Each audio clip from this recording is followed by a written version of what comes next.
What we want to do this week is we want to highlight a specific client with a specific strategy that increased what she was going to be getting from Social Security, number one, but also unlocked a benefit that she didn't even know existed for herself.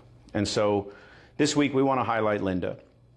And Linda came to an in-person Social Security workshop where she listened to me talk for 45 minutes and was very patient.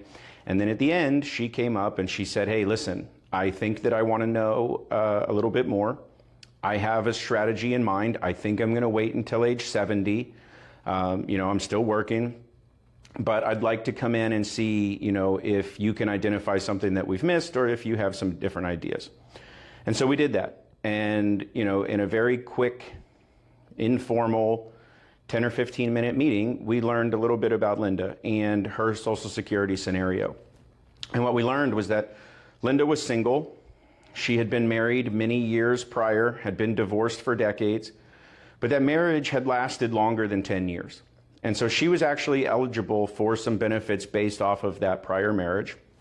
We came to find out that her ex-husband had since deceased. And so she was eligible for survivor benefit. And survivor benefit is essentially access to your former spouse or your deceased spouse's benefit instead of your own.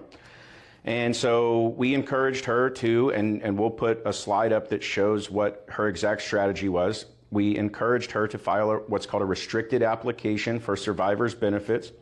She was able to collect about $2,000 a month on that survivor benefit. And she was able to then quit working. She had worked decades trying to get herself to the point where she was completely debt-free and her cost of living was low. And so a couple $1,000s a month was enough for her to make the leap to say, hey, I'm entitled to Medicare. If I leave my employer, I can kick on this survivor's benefit. And then the greatest part of the entire strategy is that at age 70, she can switch back to her own benefit. It'll be significantly higher. It'll get delayed credits of roughly 8% guaranteed each year until 70. And then when she goes to file for her own benefit at 70, she'll switch off of her survivor's benefit to her own earnings record. Her benefit is going to grow to a little over $3,300 a month.